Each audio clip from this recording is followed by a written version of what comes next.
Hi there and welcome to this devotional video from Open Door Church Sunbury. My name is Bruce. I wonder how you feel and how you respond when something bad happens to you. We can respond in various different ways, can't we? We can respond with indignation. Why me? Why now? It's not fair. What have I done to deserve this? With panic.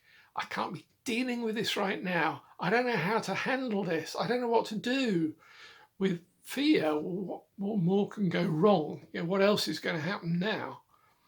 So many ways that we can respond. Well, today's story is about something really, really bad that happened to our friend Job, because we are looking through the Old Testament book of Job. And last week we saw how Satan had laid down a challenge regarding Job. It said that Job didn't serve God and do what was right because it was right, but to gain God's approval and his blessing. He had an ulterior motive. And Satan said, strike everything he has and he will curse you to your face, he said to God. And God gives permission for this accusation to be tested. And so in Job chapter 1 and verse 13, this happens.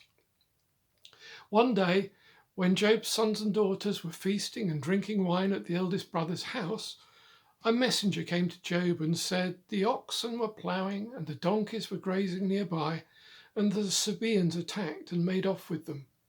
They put the servants to the sword, and I'm the only one who's escaped to tell you.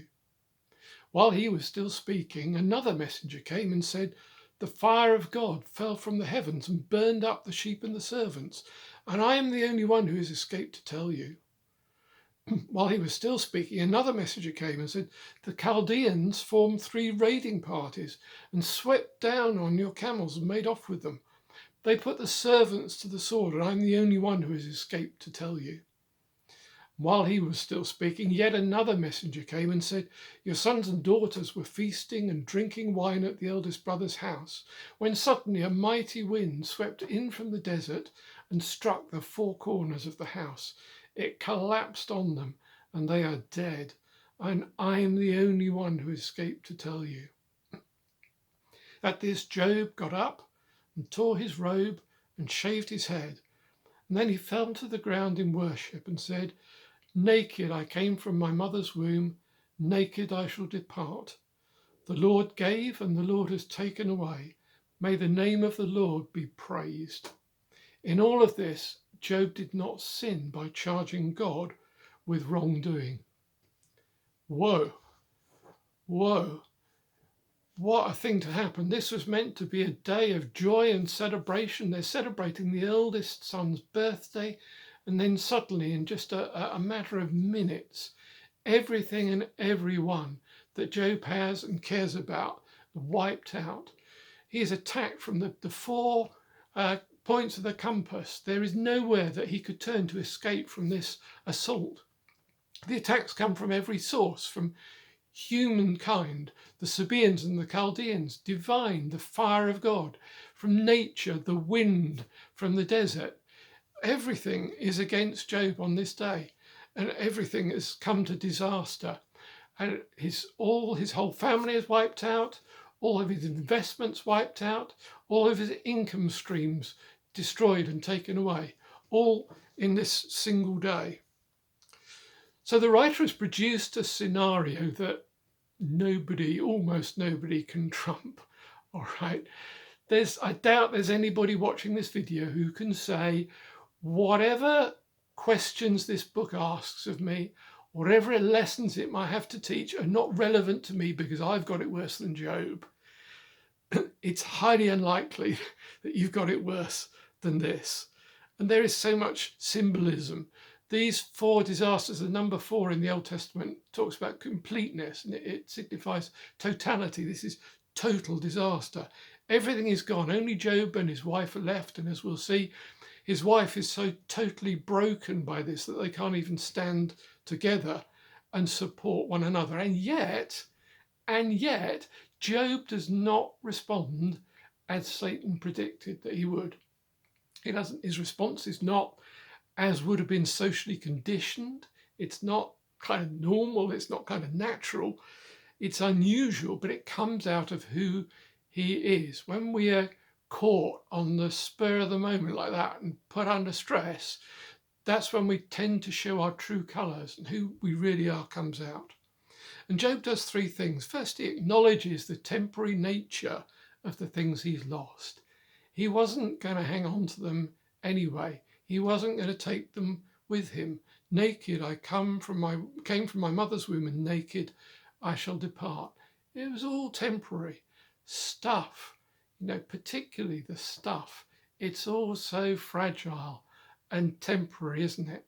And we really expose ourselves if we invest too much of our heart and set too much store by stuff. And then Job acknowledges God's right to take as well as to give. He doesn't come with any sense of his rights and entitlements. Everything he had came from God and belonged to God, and he's entitled to take it back if he wants to. Psalm 50, 10 and 12 has God saying, "For every animal of the forest is mine, and the cattle on 1,000 hills. I know every bird in the mountains, and the creatures of the field are mine. If I were hungry, I would not tell you, for the world is mine, and all that is in it." And then thirdly, and most important and so impressive, Job embraces God anyway. He worships. He uses the name of Yahweh, the name of God, 3 times. The Lord gave, the Lord has taken away. May the name of the Lord be praised. He calls for God to be praised. His reaction is not to rail against God because of what's happened and everything he's lost and kick against God and blame God, but to run towards him for strength and comfort. Psalm 46 begins, "God is our refuge and strength, an ever-present help in trouble. Therefore we will not fear, though the earth give way and the mountains fall into the heart of the sea, though its waters roar and foam and the mountains quake with their surgings." So Job doesn't respond as Satan predicted. He responds in a positive way. Not only does he not curse God, but he doesn't sin in any way in the things that he said. Now, if all of that seems a bit glib and easy, stick with me for the next few videos, because things are about to get even more complicated. And as they get more complicated, Job's response gets more complicated, and his real feelings and his pain start to emerge. And we see more of the reality that's underlying and deep inside. And it has so much to teach us as well about our response and how we can handle well our feelings and emotions and responses when we're under pressure. But for now and for today, my prayer for each of us is that may God help us when we're put under stress, when we're put under pressure, to turn towards him and to find in him the strength and the comfort that we need for today. Amen.